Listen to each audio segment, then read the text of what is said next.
예, 여러분 안녕하세요. 자, 이번 시간에는 그 한국희곡론의 그 작가론으로 들어가서요. 거기에 보면 유치진론이 나옵니다. 유치진론. 여러분 교재로는 317쪽입니다. 교재 317쪽. 317쪽에 보면 유치진론이 나오게 됩니다. 자, 그 유치진론에 대해서 한번 같이 공부를 좀 해보도록 하겠습니다. 자, 유치진입니다. 유치진이라는 작가는 뭐 워낙 유명한 작가죠. 또 우리나라의 연극에서 상당히 이제 중요한 역할을 한 작가라고 볼 수가 있는데요. 그 317쪽에 보면 유치진이 연극사에 미친 영향이 지대하다. 토막, 이 토막이라는 것은 흙으로 지어진 움막을 말합니다. 그걸 이제 토막이라고 이야기하죠. 토막은 흙으로 지어진 움막을 토막이라고 그래요. 그걸 이제 그 토막이라고 이야기를 한다고 볼 수 있겠고요. 그래서 이제 유치진의 대표작이 이제 특히 세 번째 줄에 보면 한국 희곡의 사실주의 극적 지향을 보여주는 작품이다라고 나오고 있습니다. 그래서 이제 유치진이 이제 이렇게 변모한 내용들을 한번 보도록 하겠습니다. 유치진은 그 생명파 시인인 유치환의 형이기도 합니다. 자, 318쪽에 보면 동랑 유치지는 극예술연구회의 신극운동 속에서 활약한 1930년대 대표적인 연극인이다. 라고 나왔죠. 그래서 체루성, 눈물을 흘리게 만드는 거죠. 체루라는 게, 우리 체루탄 이런 거 있지 않습니까? 그거 똑같은 거죠. 체루탄, 체루성. 이렇게 나오는 것이 눈물을 흘리게 만드는 걸 이제 체루라고 이야기해요. 그 티얼가스라고도 영어를 하는데 그런 눈물을 흘리게 만드는 것처럼 그런 이제 멜로 이런 것들을 이제 그 드라마의 수준에 안주하고 있었다. 그러니까 안주하고 있었다는 것은 거기에 이제 그대로 집착하고 있었다. 그런 의미로 그 보시면 될 것 같습니다. 음, 자, 그래서 이제 그런 의미로 이제 볼 수가 있겠고요. 그 두 번째 단락에 보면 유치진은 1920년대 일본으로 유학을 떠나요. 그래서 23년에 관동 대지진이라는 이제 엄청난 지진이 있었죠. 그걸 겪으면서 이제 연극 운동을 선택을 했고요. 삶의 구현 방법으로 1924년에 도야마 중학교를 졸업하고立教대 영문과 입학해서 서구의 극문학, 연극 이론을 공부합니다. 로맹 롤랑의 민중예술론에 감화를 받아서 민중계몽적인 연극의 뜻을 뒀어요. 그래서 이제 조선의 처지와 비슷한 게 영국에 보면 이 아일랜드라는 나라가 있죠. 아일랜드. 그 아일랜드를 그 기반으로 해가지고 이제 그런 연극과 관련된 그런 활동들을 이제 많이 하게 됩니다. 아일랜드. 그래서 이제 이 아일랜드의 상황 자체가 이제 우리 조선의 상황하고 유사하다는 거죠. 그래서 이제 그가 사숙한 그런 그 곳이 이제 어, 쇼 오케이시죠. 그러니까 이 쇼 오케이시가 상당히 아일랜드의 대표적인 어떤 연극인이라고 볼 수가 있는데 연극 극작가죠, 극작가. 그래서 일본의 연극은 이제 그, 그 운동 중에서도 이제 특히 이제 이 아일랜드 출신의 이쇼 오케이스의 영향을 받았다 이 정도로 이해하시면 될 것 같습니다. 그래서 이제 그 일본의 연극 운동 중에서 전통적인 소극장 운동을 펼치던 전문 단체인 축지 소극장 연극에 흥미를 별로 갖지 않았다고 나오고 있습니다. 그래서 이제 그 메이어 홀드 연출 텍스트로 김한두, 검찰관 등을 상연하던 극단 근대극장에 가담해요. 그래서 희화화라는 것은 웃기게 표현한다는 거죠. 우리가 현실을 희화화했다는 말 많이 쓰는데 희화화라는 거는 이제 그런 현실들을 웃기게 표현하는 거예요. 웃기게 표현하는 거. 희화화라는 말 많이 쓰게 됩니다. 그래서 이제 희화하게 되었다는 것도 알아두시면 좋을 것 같고요. 음, 자, 그 다음 단락에 보면 이제 1931년 봄에 대학을 졸업하자마자 서울로 향했고요. 그가 이제 연극을 생각하는 것은 분화로드라고 나오는데 그 세 번째 단락의 둘째 줄에 원래 이 분화로드라는 말 자체가 민중 속으로라는 의미로 쓰여요. 분화로드죠. 분화로드. 그래서 이게 이제 민중 속으로라는 그런 뜻으로 이제 쓰이는데, 그래서 이제 어, 그 산신문 연극, 산신문, 그러니까 리빙 뉴스페이퍼라고 나왔죠. 연극을 구현하기 위해서 행장 연극을 계획을 했다는 겁니다. 그래서 이제 이 산신문 연극은 세상의 기억에 생생한 삼면 기사를 극화해요. 그래서 연극의 사회 참여를 꾀하는 동시에 보는 이에게 이제 친근한 흥미를 자아내려는 연극 형태다라고 나오고 있습니다. 그래서 그 행장 연극이죠. 그러니까 원래 이제 행장이라는 것은 뭐 어떤 사람의 그 생애 전반적인 것을 쭉 이야기하는 거지 않습니까? 그래서 이제 그런 어떤 그 상황들을 이야기했다라고 보시면 될 것 같습니다. 자, 그래서 이제 그런 행장 연극이 그 밑에 나오죠. 연극 전문가들이 이제 그 3, 4명 정도의 동지를 규합해서 농어촌을 순회하면서 무지한 민중들을 제도할 목적의 연극을 이야기한다라고 볼 수가 있습니다. 그래서 이제 그런 계획이 현실의 벽에 부딪혀서 뜻을 펼칠 수가 없죠.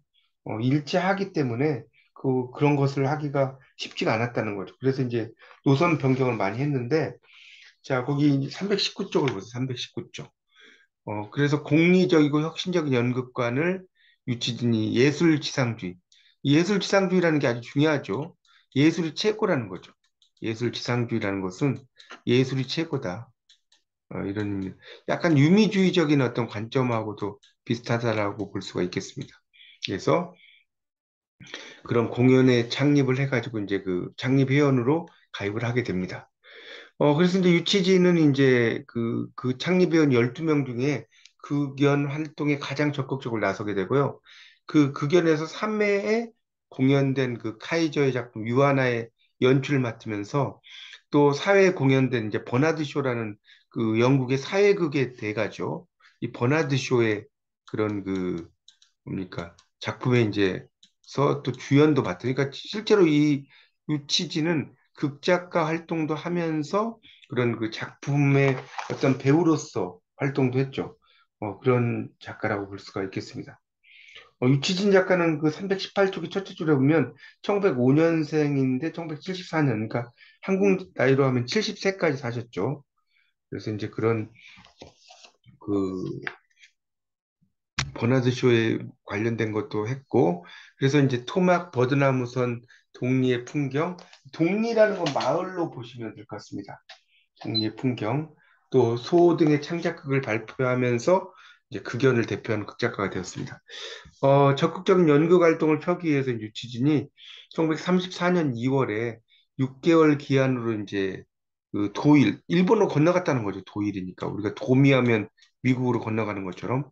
그래서 이제 1년 넘게 일본에 있으면서 여러 작품을 발표해요. 그래서 극작술 연구, 희곡 창작에 전념을 하는데, 제일 조선인 연극인들과 제휴해서 빈민가, 소, 뭐 이런 여러 작품들을 이제 공연합니다. 그리고 일본 예술계 동향을 보면서 군국주의를 확고히 하기 위해서 예술운동까지 회기라 하나로 이제 만들어 버린다는 거죠.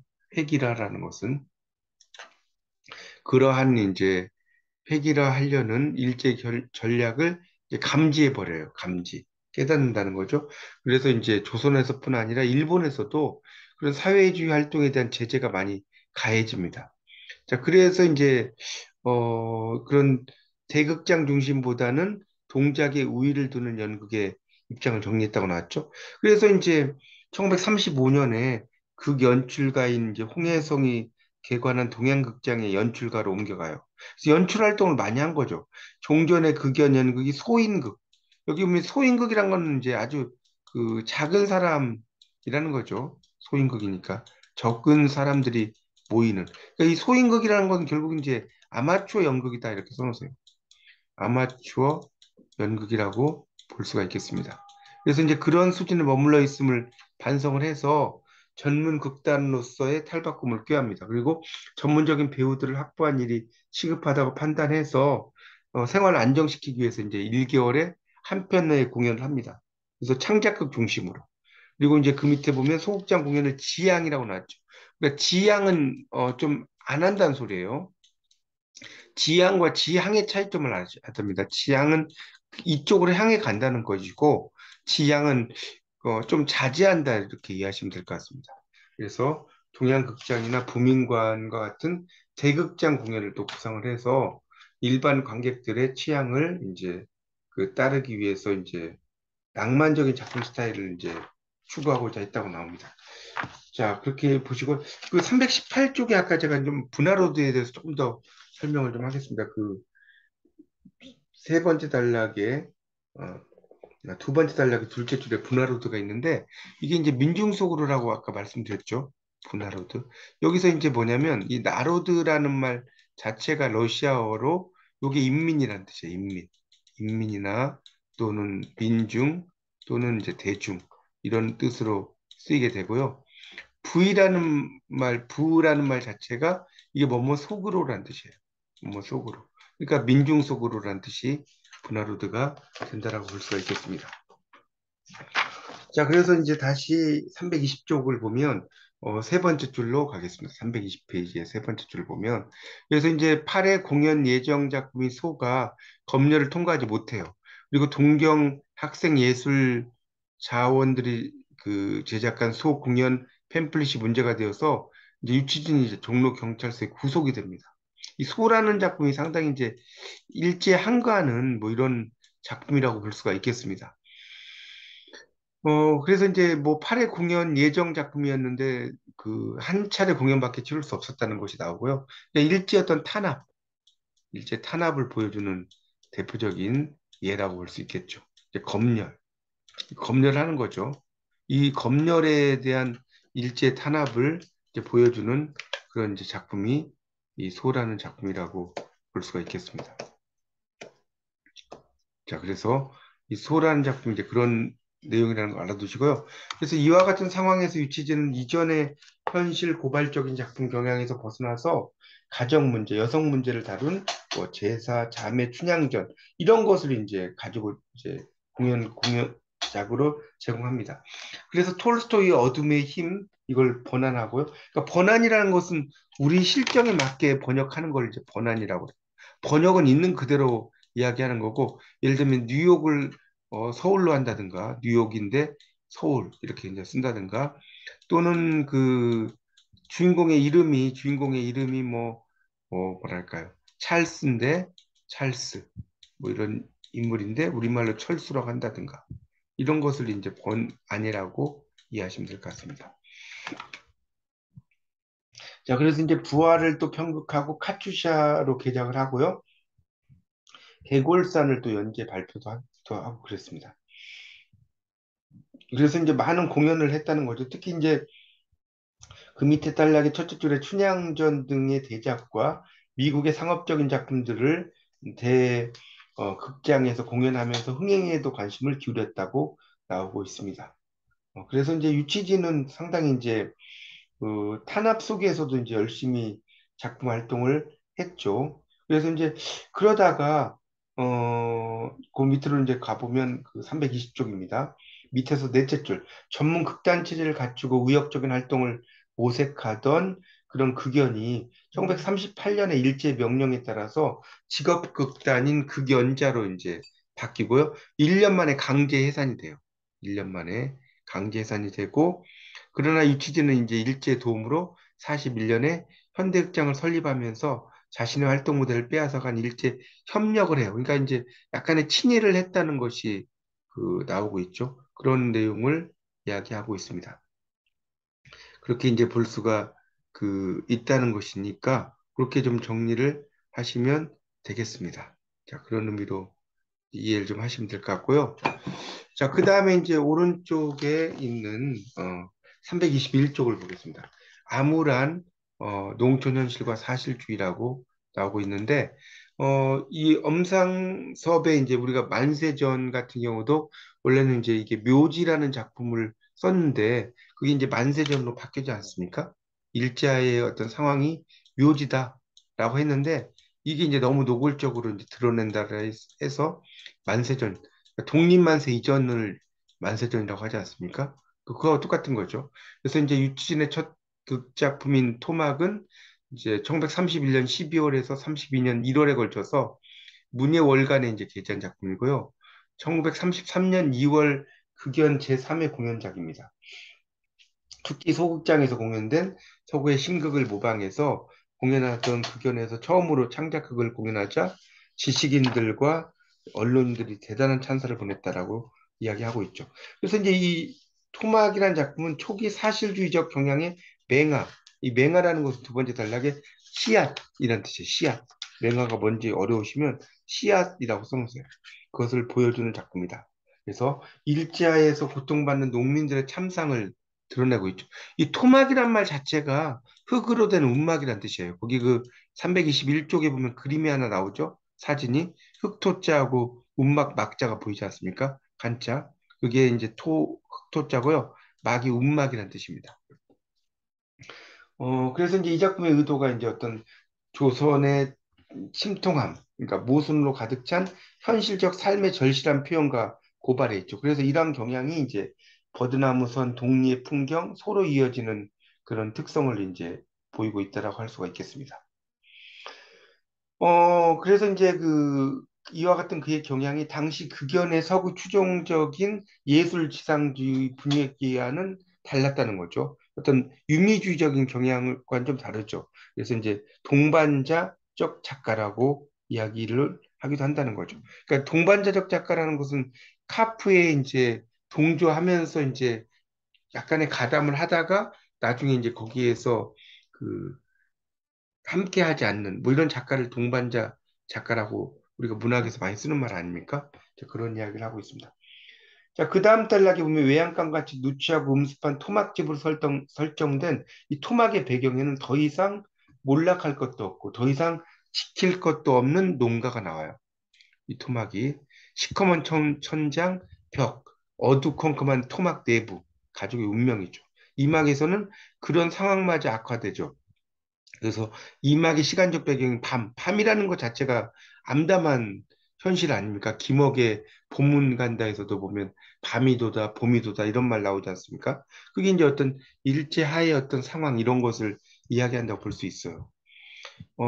그래서 이제 그 현실, 한층 쓸쓸하게 풍창, 파벽, 그러니까 풍창, 바람 부는 창이죠. 파벽, 깨어진 벽이란 뜻이죠. 그래서 가만히 틀도 없어져 버렸다는 거죠.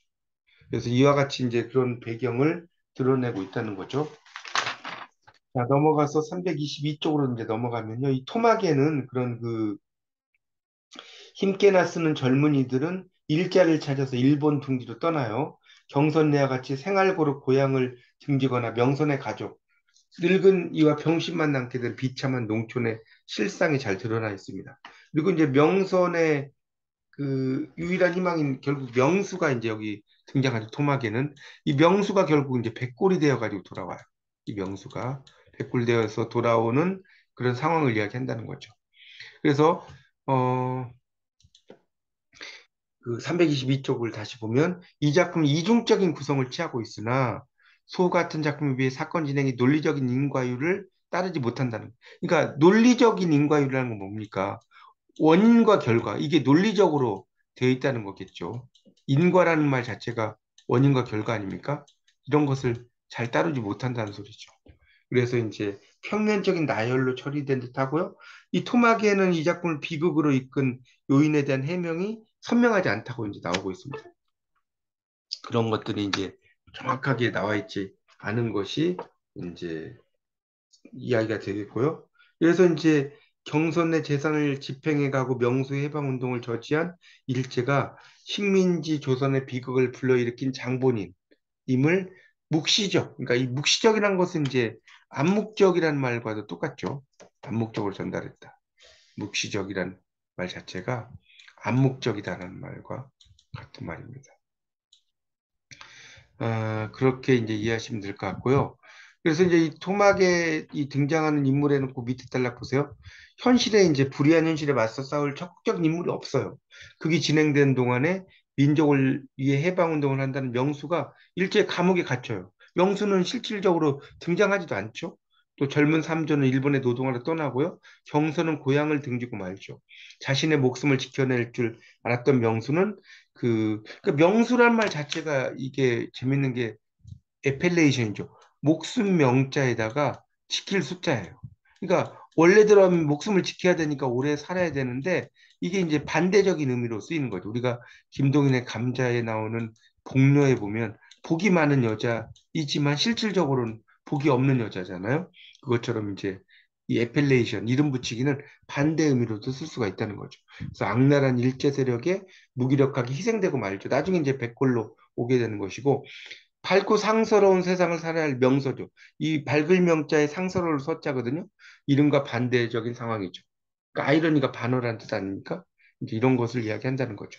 그래서 이 주동 인물이 무대 전면에 형상화되지 않는 것과 함께 갈등을 일으킬 부정적인 인물도 형상화되지 않았다. 그래서 이 작품에서는 지금 322쪽 보고 있어요. 명수를 죽음으로 내몰고 농민들을 고향에서 내쫓은 세력이 누구인지 말하고 있지는 않으나 그 세력이 일제라는 것을 이제 독자와 관객이 모를 리 없다라고 나오고 있습니다.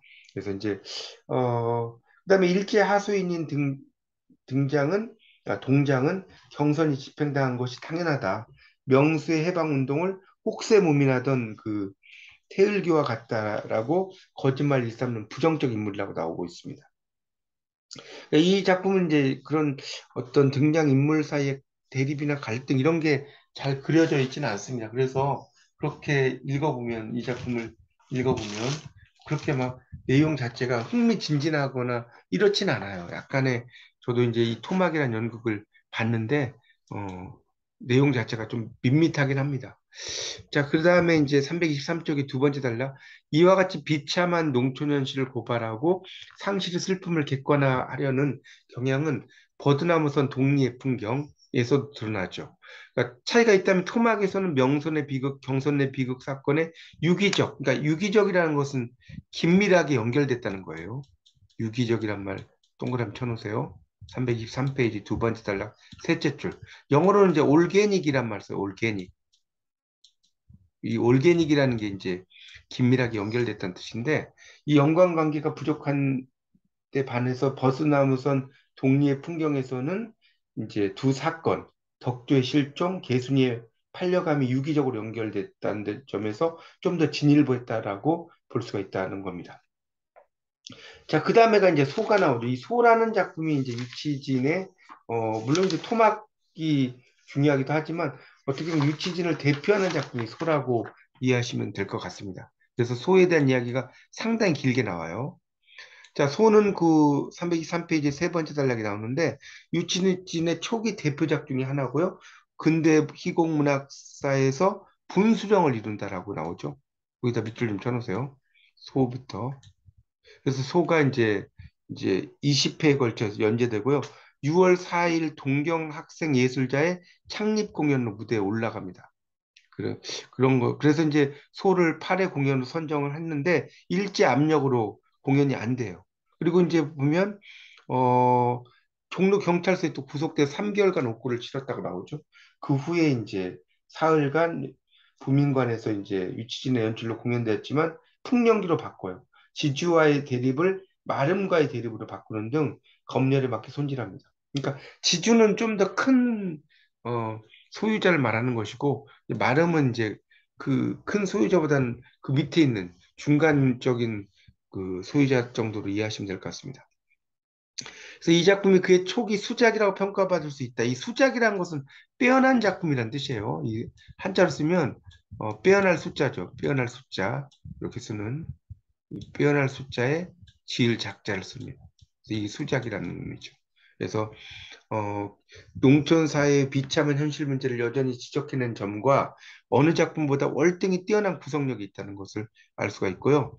그의 작품 구조는 절정을 지향하는 극 구조로 봐야 된다. 거기다 밑줄 쳐서 절정을 지향하는 극 구조다. 클라이매틱 스트럭처라고 나오죠.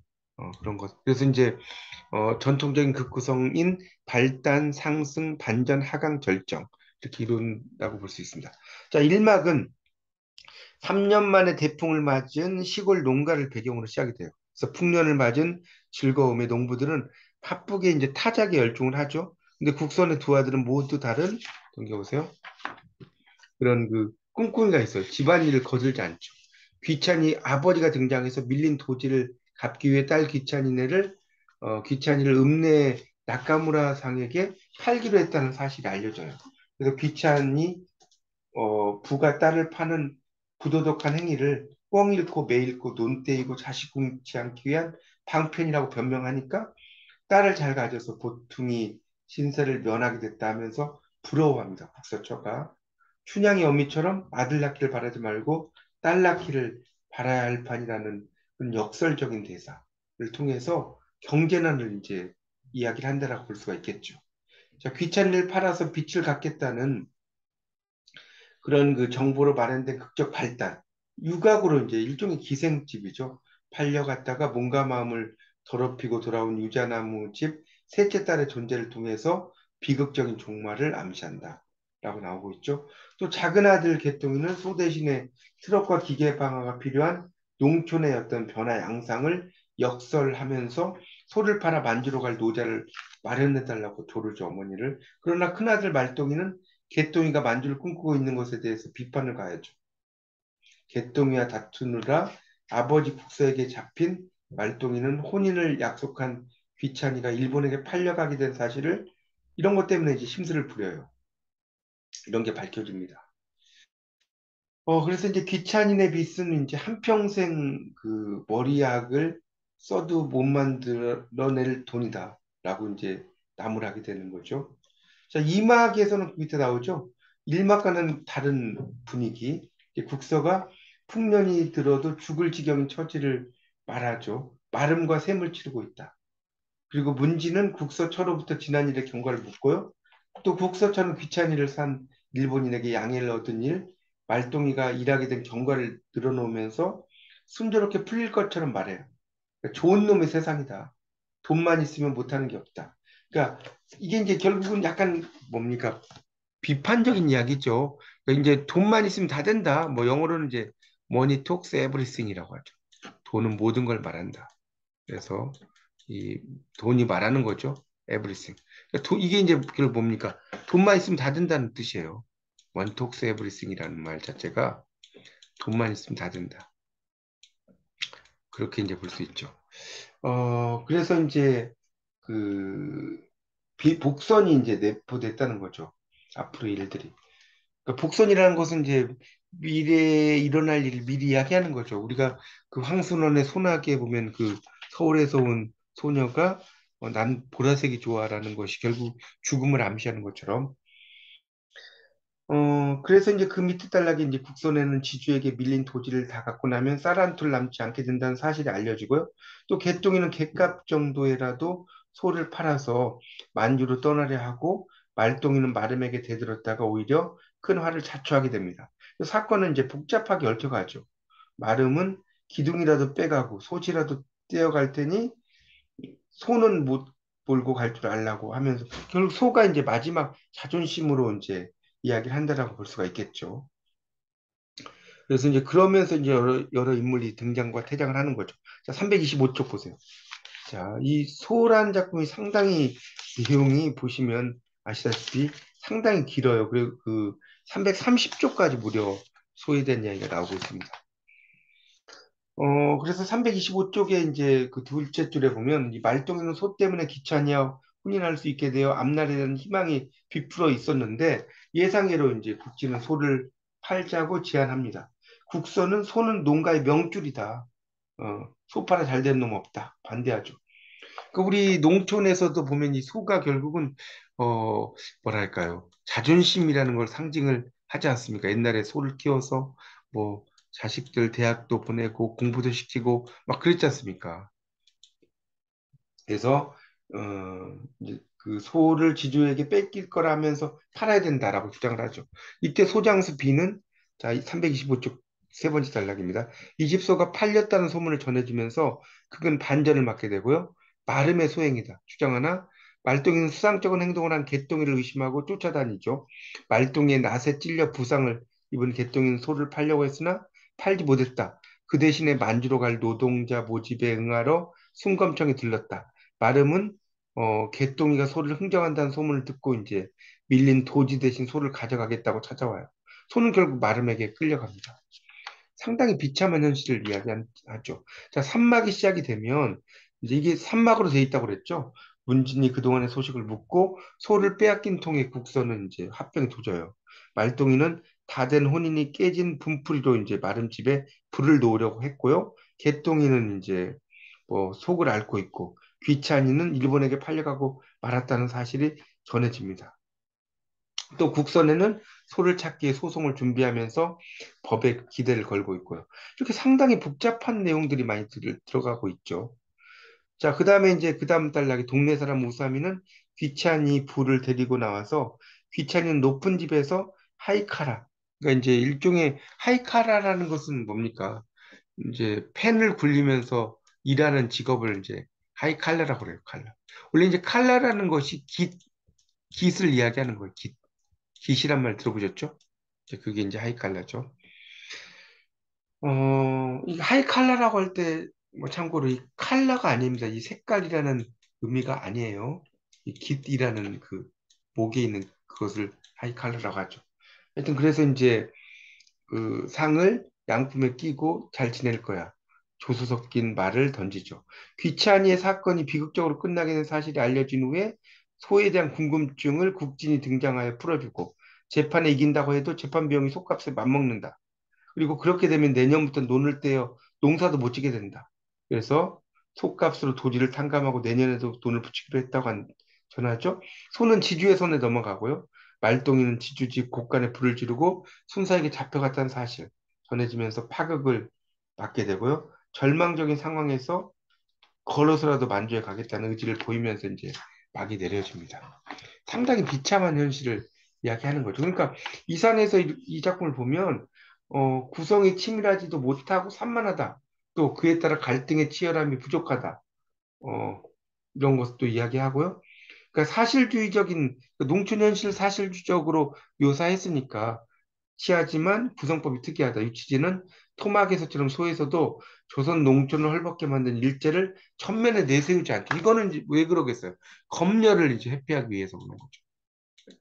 검열. 일제 이제 검열이 상당히 심했지 않습니까?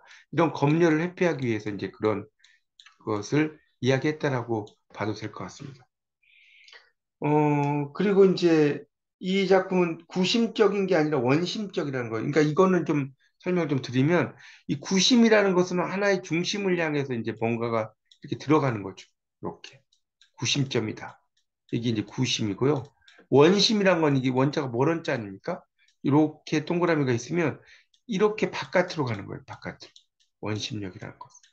이렇게 그림을 좀 그려주시면 좋겠습니다. 이게 이제 원심이죠. 구심과 차이죠. 그래서 이 원심적 구성법이라는 거죠. 그래서 이제 이게 이제 유치진 오케이스로부터 배웠어요. 영문학을 하면 이제 이 쇼 오케이스의 그 작품들을 많이 공부하거든요. 그런 영향이라고 볼 수 있습니다. 자, 유치진 스스로 밝혔듯이 OKC로부터 받은 중요 극작 기법으로 희비극적 특성, 원심적 극작법, 그다음에 이제 무대리 효과라는 것이 있다는 거죠. 그런 것들이 이제 있다는 겁니다. 그래서 그 희비극이라는 것은 그 말 그대로 뭡니까?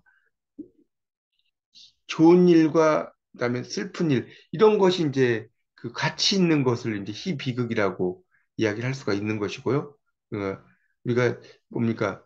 셰익스피어의 로미오와 줄리엣 같은 거 이런 게 이제 그 희극과 비극적인 그런 것을 이제 같이 하는 것을 이제 이야기한다라고 볼 수가 있겠죠. 그렇게 좀 정리를 하시면 될 것 같고요. 그렇게 정리하시면 됩니다. 원심적 극작법에 대해서는 아까 설명을 드렸죠. 그렇게 이제 볼 수가 있는 것이고, 어, 그 다음에 이제 그 무대리 효과라는 것도 있죠. 그러니까 여기 이제 한자를 보면 춤출 무자에 그 다음에 이제 어떤 연극이라는 공연하는 그 대죠. 리자는 송리자입니다. 송리자. 그러니까 이제 그곳에서 이제 무대 속에서 여러 가지 이제 어떤 동작이라든가 이런 걸 통해서 이제 그 상황들을 이야기한다 이렇게 보시면 될 것 같습니다. 그래서 이제 프롤레타리아적인 특성, 니힐 이거는 이제 니힐리즘이라고 해서 허무주의라는 뜻이에요. 니힐이라는 게 니힐리즘이라는 말이 있거든요. 그러니까 허무죠, 허무. 니힐이라는 것은 우리말로 옮긴다면 허물 정도로 이해하시면 될 것 같습니다. 그래서 그런 그 침통한 맛, 유치진은 자신이 사속한 오케이스의 극작법을 소에 반영을 하려고 했다. 그래서 이 소의 극적 구성법은 이제 오케이스의 그런 그 극작법의 영향을 받았다는 뜻이 되겠습니다. 그 밑에 뭐 나오는 것들은 좀 여러분이 읽어보세요. 이게 뭐 일일이 다 설명하려면 너무 이야기가 많아서요. 327쪽을 가서요. 첫 번째 단락에서 한 12줄 정도 내려오면 그 끝에 이런 말이 있어요. 결국 거기서부터 좀 밑줄 좀 쳤어요. 자, 결국 소에는 당대 농민들이라면 어느 누구 할 것 없이 비극적 결말을 겪지 않을 수 없다는 사실이 여실히 드러나 있고 국서를 비롯한 모든 소작농들과 소는 일제의 농촌 수탈 정책에 희생당하는 동일한 운명에 놓여 있다는 거죠. 그래서 그들이 당하는 고통은 민족 전체의 것임을 암시한다. 그러니까 결국 민족사적 의미를 드러낸다라고 볼 수가 있습니다. 그렇게 좀 이해하시면 될 것 같고요. 그 뒤에 이제 뭐 그 작품들 328, 329 이런 것은 좀 여러분이 한번 읽어보십시오. 이걸 읽어보시고요. 330쪽으로 넘어가겠습니다. 자, 330쪽. 자, 330쪽에 이제 넘어가면요. 세 번째 줄부터 볼게요. 그래서 이제 그는 특히 사사건건 국선의 집안에 끼어들고요. 이산막의 도입부에 그 은폐된 사건을 이끌어내는 기능을 한다. 문지는 소를 둘러싼 사건에 깊숙이 개입하지 않으면서 객관적 입장에서 전체를 보고 있죠. 또 희극적인 분위기를 연출하기도 하나 냉소, 차갑게 웃는다는 뜻이에요. 냉소를 한자로 쓰면 이렇게 쓰죠. 찰냉자에다가 이제 웃을 소자입니다. 그걸 냉소. 영어로는 sarcastic하다. 그러니까 뭐 어떤 사람이 냉소적이다라고 할 때 sarcastic이란 말을 쓰거든요. 이제 그런 의미로 쓰이죠. 그래서 이제 레조네르라고 해서 작가를 대신하는 인물을 이제 앞부분에서 배우셨죠. 역할을 한다는 거죠. 그래서 문진의 냉소적이고 비판적인 태도는 작가 자신이 절망적 현실 속에서 드러낸 허무주의적 입장과 동일한 것으로 나타난다. 아까 니힐리즘 이런 말 했지 않습니까? 그래서 문진이 혼자서 비극적인 사건을 엄폐하는 임무를 감당해야 한다고 보기는 어렵다는 겁니다. 그 다음에 이제 밑에 보면 그 밖에 소의 희극적인 양상은 말똥의 철없는 행동, 이성을 잃고 방에다 오줌을 싼 행위, 소에게 절을 하는 장면. 그다음에 국서처가 일본 사람들과 말똥의 말투를 흉내내는 장면에 산재 있다. 흩어져 있다는 뜻이에요. 산재라는 말은. 그리고 여러 인물들이 걸게 사용한 다양한 속담, 격언도 이제 우울한 분위기를 희극적으로 이끄는 데 기여한다. 그러나 소의 전반적인 분위기는 오케이스의 작품과 같은 완벽한 희비극에는 미달된다고 여겨지죠. 그렇게 이제 볼 수가 있겠습니다. 그 다음에 그 마지막 단락에 보면 330쪽에 유치진의 초기 극작품은 1년에 하나의 연속적이라는 거죠. 농촌극이었다. 그 저변에 흐르는 이념은 반일이에요, 반일. 일제에 반한다는 거죠. 그래서 암흑 속에 느끼는 반항과 허무로 갈등을 풍기기도 했고요. 소재, 구성, 인물 묘사, 연극적인 재미에 이르기까지 이제 짜임새, 그다음에 극적 상황을 고치시켰다. 뭐 이렇게 이야기를 하고 있습니다. 자, 그다음 여성의 자각과 가정 문제극이 331쪽에 보시면 나오고 있습니다. 331쪽에 보면 나오고 있어요. 자, 그렇게 정리를 하시면 되겠습니다. 자, 그런 내용들이 이제 그 정리가 되어 있고요. 그 다음에 이제 이 331쪽에 이제 그 내용에서 여기서 이제 중요한 것은 이제 유치진의 이제 그런 그 초기 작품은 일제 스타일로 피폐해진 농촌과 도시 서민들에게 초점을 맞춰서 현실을 고발한다는 거죠. 그런데 일제 강압에 의해서 비참한 현실을 고발하는 게 불가능해지니까 전통적인 가치관과 서구적 가치관이 만나서 대립상을 보이는 이제 가정 문제를 다루는 거죠. 그러니까 가정 문제를 통해서 일제 문제를 다룬다라고 볼 수 있겠죠. 이런 게 이제 마이크로코스미라고 해서 소우주라고 이제 이야기하죠. 전문적인 용어로는. 마이크로코스미라는 말 우리가 이제 쓰는데요. 그렇게 이제 볼 수가 있겠습니다. 그래서 이제 이런 방향 전환이 이제 일본에 1년 이상 머물면서 연극을 공부할 때 이루어졌다. 소가 발표될 당시 당나귀도 발표되었고 이제 자매는 미리 구상을 해줬다는 거죠. 그래서 이제 연극계의 흐름을 민감하게 받아들일 수밖에 없었다는 게 나옵니다. 자, 두 번째 단락은 작가의 개인적 신상의 변화가 나오죠. 여성 문제와 가정 문제에 관심을 기울이게 됐다는 것이 나오고 있습니다. 전통적인 여성상을 지닌 첫 아내와 이혼하고 1935년 심재순과 결혼한 사실. 훌륭한 가문 출신의 심재순은 이제 신여성이라고 나오죠. 신의 극작가로서. 그래서 이제 유치진은 복종적이고 희생적인 여인과 열정적이고 진취적인 신여성 사이에서 갈등을 했다는 거죠. 자, 유치진의 작품 중에 여성 문제를 최초로 다룬 작품이 당락이라고 나오죠. 작가의 생존 시에 공연된 적이 없다. 유치진도 넘겨보세요. 이 당나귀를 습작이라고 강조했다고 나오죠. 그래서 늙은 부자의 첩이란 부정적인 인물이 머슴과 도망치는 현실을 이제 그렸다는 것입니다. 자, 그런데 이제 여기서 또 중요한 게 이제 이게 시험에 또 잘 나오는 내용인데 332쪽입니다. 332쪽에 그 두 번째 단락의 첫째 줄, 둘째 줄에 밑줄 쫙 쳐놓으세요. 그래서 이 당나귀는 아일랜드 극작가 존 밀링턴 싱의 그늘진 산골의 영향을 받은 작품이다. 이게 이제 그런 그 내용으로 이제 많이 나오는데요. 어떻게 나오냐면, 유치진의 작품 중에서 존 밀링턴 싱의 그늘진 산골의 영향을 받은 작품은 무엇인가?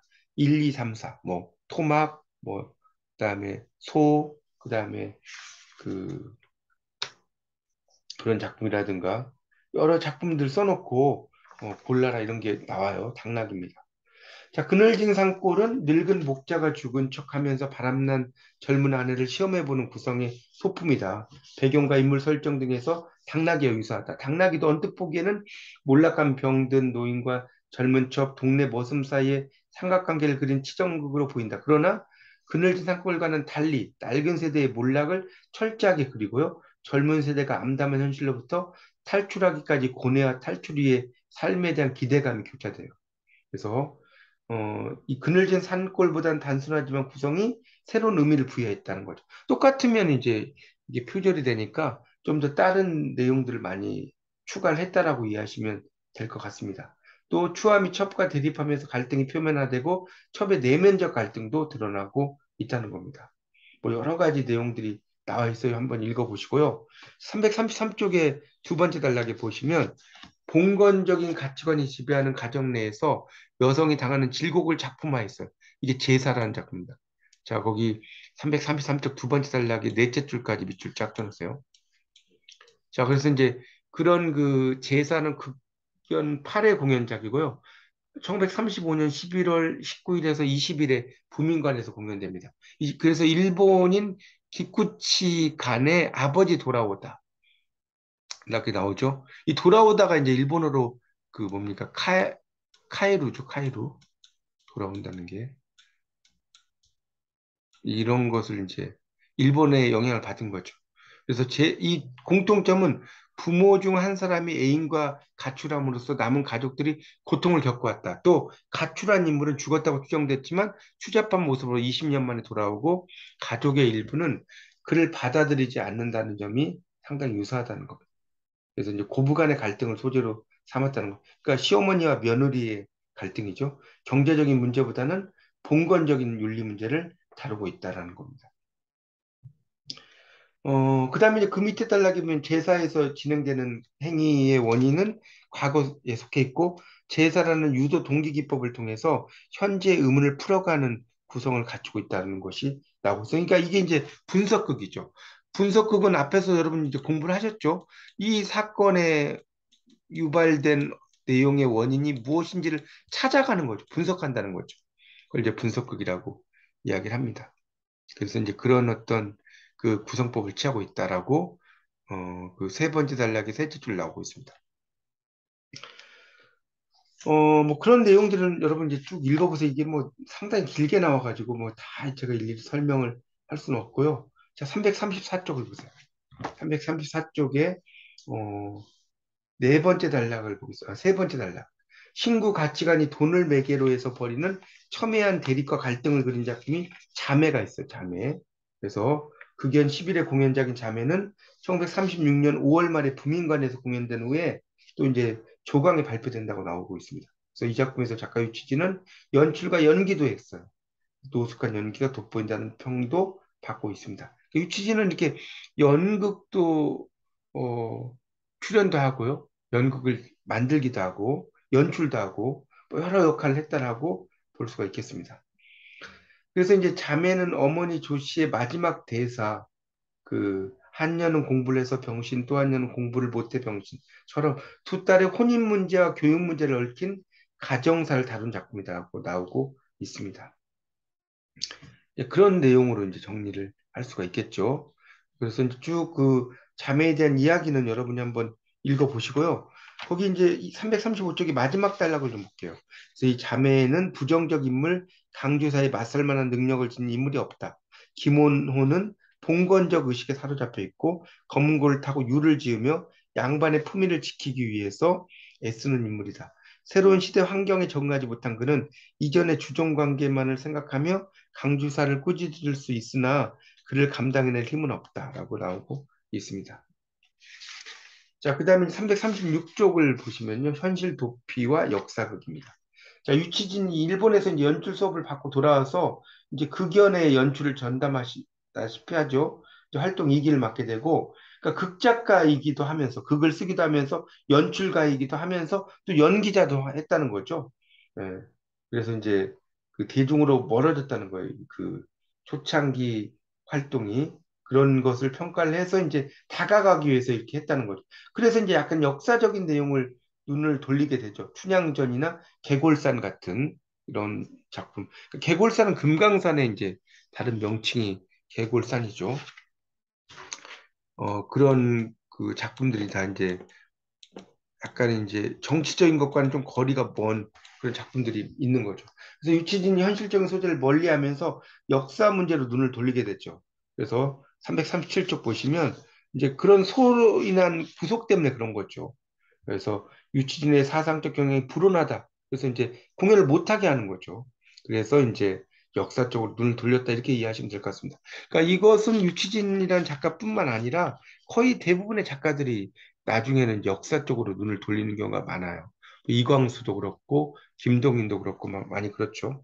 그래서 유치진은 337쪽의 두 번째 단락, 신극이 이루어야 할 당면 과제 중 하나는 연극 유산인 전통극의 개발과 계승이라고 주장했다. 그 실천적 작업으로 유치진은 고전 판소리 중에서 대표적인 춘향가를 현대화해서 춘향전을 각색을 합니다. 이렇게 이제 나오고 있습니다. 그래서 이제 뭐 그런 각색했다는 내용이 또 쭉 나오고 있어요. 그건 여러분 또 읽어보시도록 하면 좋겠습니다. 자, 338쪽을 보시면, 그래서 이제 그 두 번째 단락 첫째 줄에 보면, 유치진이 이 작품을 통해 이룩한 인물의 형상화는 고전적인 유형을 활용한 경우다. 그렇죠? 다 이제 춘향은 고전적 인물이잖아요. 그렇죠? 미모와 적극성, 또 몽룡에 대한 신중함과 사리 분별력, 현실 극복에 대한 의지력, 현실에 대한 인식 능력, 이런 게 탁월하다는 거죠. 그래서 윤리적인 판단을 주장할 수 있었다고 나오고 있습니다.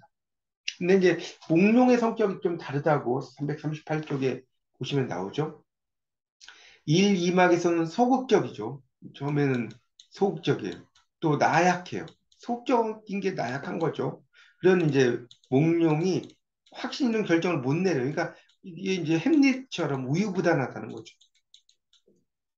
사느냐 죽느냐 이것이 문제로다. 이런 것처럼. 그래서 이제 몽룡은 의식상의 미성숙을 벗어나지 못했어요. 고통을 치유를 못해요. 이지적인 면모를 갖춘 산막 이후의 몽룡은 확고한 신념과 의지를 지닌 인물로 성장해서 이 변학도로 대표되는 부패 관료를 이제 징벌한다는 거죠. 그래서 그런 역할을 이야기한다고 볼 수 있습니다. 자, 그 다음 단락에 보면, 그래서 이제 유치제는 춘향전을 출발점으로 시작해서 역사극을 창작하면서 현실 고발 대신에 과거를 통한 현재 비판, 그러니까 과거의 사실을 통한 현재 비판, 거기 밑줄 좀 치세요. 338쪽에 네 번째 단락의 첫째 줄, 둘째 줄에 밑줄자. 시도했다는 거죠. 그래서 변학도라는 과거의 부정적 인물의 패배를 그린다는 것으로서 일제라는 현재의 세력을 부정하려는 의도를 드러냈다라고 나오고 있습니다. 자, 그 다음 단락에 이제 보면 개골산이 나오죠. 개골산. 비극적인 신라 패망사를 극화한 작품이라는 거죠. 그래서 밑에 셋째 줄에 보면 역사적 소재를 빌려서 우의적, 돌려서 표현하는 거죠. 비판하는 의도가 이제 거의 눈에 띄지 않는다. 남녀 간의 애정 문제를 중심으로 한 할극이다. 신라 패망사를 빗대어서 자, 339쪽입니다. 첫째 줄. 조선 패망사를 그리려고 했다는 거죠. 그러니까 빗대어서 표현했다는 게 우의적이라는 거예요. 왜 신라가 그 망하게 되었는가에 대한 천착. 천착은 깊이 있게 뚫고 들어가는 걸 천착이라고 해요. 그러니까 특히 이제 논문 같은 거 쓸 때 천착이란 말 되게 많이 쓰거든요. 한 분야를 깊이 있게 파고 들어가는 거. 그래서 이제 그에 따른 비극적 인식이 제시된다는 것을 알 수가 있습니다. 그래서 쓰러져가는 신라를 지켜내야 하는 태자의 의지는 신라 조정에 대한 회유, 위협, 미인계, 온갖 술책, 막강한 무력 행사를 동원한 왕건의 계략 앞에 속수무책이고 원수 왕건의 딸인 낙랑공주의 도움에 의지해서 위기를 수차례 넘기죠. 태자는 셰익스피어의 미국 햄릿 왕자가 가졌던 것과 같은 번민에 휩싸인다는 거죠. 또 개글산 같은 경우는 이제 정권 탈취 관련된 음모, 계략, 또 간첩 행위, 암살 행위로 드러나 있다는 것을 알 수가 있겠습니다. 어, 그런 내용도 여러분이 한번 쭉 읽어보십시오. 그 밑에 있는 건 여러분이 한번 읽어보시고 이제 마지막으로 일제 말기 위치진의 친일활동 문제를 설명을 드리고 문제풀이하고 마치겠습니다. 자, 340쪽으로 넘어오면 이 취재는 일본 유학 시절에 이제 선진, 그러니까 미리 발달한 연극 운동에 관심을 기울이게 되죠. 그래서 연극을 통한 민중 계몽의 이 공리적 연극과 아니 공리라는 것은 어떤 이바지한다는 거죠. 우리가 사회에 어떤 이바지하는 우리 공리주의 이런 말 들어보셨죠? 이익에 이바지하는 거죠. 리리자라는 게 이제 이익을 이야기하는 거예요. 이익. 그래서 그 이제 연극을 통한 민중 계몽의 뜻을 펴지는 못했지만 극연에 가담하면서 이제 개척해 갔고 그다음에 이제 다양한 시도를 많이 펼쳤다고 나오죠. 또 역사극까지 갔다는 이야기는 드렸고요. 그런데 이제 이 일제 강압에 의해서 그 다음 단락에 보면 이제 그 해체가 되죠. 그래서 이제 결국은 어쩔 수 없이 이제 일제에 적극적으로 협력한 연극인이 됐다고 나왔죠. 친일을 했다는 소리죠. 그리고 이제 국민연극의 이론과 수립과 실천을 포괄한 현대극장의 대표가 되는데 밑에 둘째 줄에 보시면 이런 말 나오죠. 현대극장은 일제 말기 적극적 친일 활동을 한 연극 단체였고 그 대표가 돼요. 그러니까 개인보다는 국가를 앞세우고 국가를 위해서는 개인을 바치지 않으면 안 된다는 거죠. 그런 이제 친일의 길을 걸었다고 나옵니다. 근데 이제 친일 행각을 했긴 했지만 이 친일 행각을 했다고 해서 그의 어떤 이 유치진의 1930년대, 30년대 극문학이죠. 극문학. 이 극문학에 대한 어떤 그 전체 평가, 평가에 인색해서는 안 된다. 이 말도 이제 이해를 하셔야 됩니다. 상당히 이제 우리가 김우진이 현대 연극의 아버지라고 한다면 유치진은 어떤 현대 연극을 아주 이제 잘 발달시킨 그런 분이라고 이해하시면 될 것 같습니다. 자, 그 341쪽의 셋째 줄, 그 실천으로 이제 유치진은 매일 신보사의 후원을 얻어서 흑룡강을 대화숙의 후원으로 북진대를 발표해요. 분촌운동 만주 개발의 국책을 반영한 대추나무도 발표하고요. 또 여러 작품들을 발표하다가 이제 강복을 맞이합니다. 그래서 유치진이 이제 일제 말기에 암흑기죠. 신일 연극 활동을 적극적으로 펼친 사실은 비판을 받아야 하지만 그 밑에 설명 나오죠. 친일 행각 때문에 극락 전체에 대한 평가에 인색해서는 안 된다. 자, 유치진이 1930년대 전반에 발표한 희극 작품은 독특한 극적 기법을 적극적으로 활용을 합니다. 그래서 이제 일제 검열을 피하고요. 당대 조선의 현실을 잘 그렸어요. 사실적으로. 뭐 그런 이야기 나오고 있습니다. 자, 마지막에 보면 이제 게다가 유치진은 당시 극단의 운영, 연출 활동에 관여해서 전념하지 못한 아쉬움을 음, 남겼다. 그러니까 극창작만 한 게 아니고 연출도 하고 실제로 연기까지 했다고 그랬잖아요. 그래서 이제 그가 남긴 여러 작품들은 희곡문학, 30년대 희곡문학의 수준을 한층 높였다고 나옵니다. 342쪽은 요약이니까 여러분 읽어보시고요. 343쪽에 이제 두 문제가 나오죠. 자, 유치진에 대한 설명을 옳지 않은 것은 1번, 토막으로 데뷔한 후 버즈나무선 동리의 풍경, 빈민가 소를 발표했다. 맞죠? 2번 1930년대 당대의 가난한 삶과 그런 삶 뒤에 도사리고 있는 구조적 모순을 드러내고 고발했다. 맞죠? 3번 1940년대 국민연극 시대에 접어들어 친일 어용극을 썼다도 맞죠? 광복 후에는 자익단체 조선연극건설본부를 조직해 위원장을 맡았다라고 나왔는데 뭐 광복 후에 뭐 그런 그 위원장을 맡거나 이런 건 아니죠. 그러니까 광복 이전에 그런 걸 맡았으니까 4번이 틀렸고요. 2번 유치진의 작품 중 이념적 지향이 다른 것은 당연히 1번이죠. 왜 그러냐면 토막이나 소나 버드나무선 동리의 풍경은 농촌의 어떤 현실을 드러낸 작품이라고 볼 수 있는 반면에 1번에 나오는 이제 북진대는 거기다 써주세요.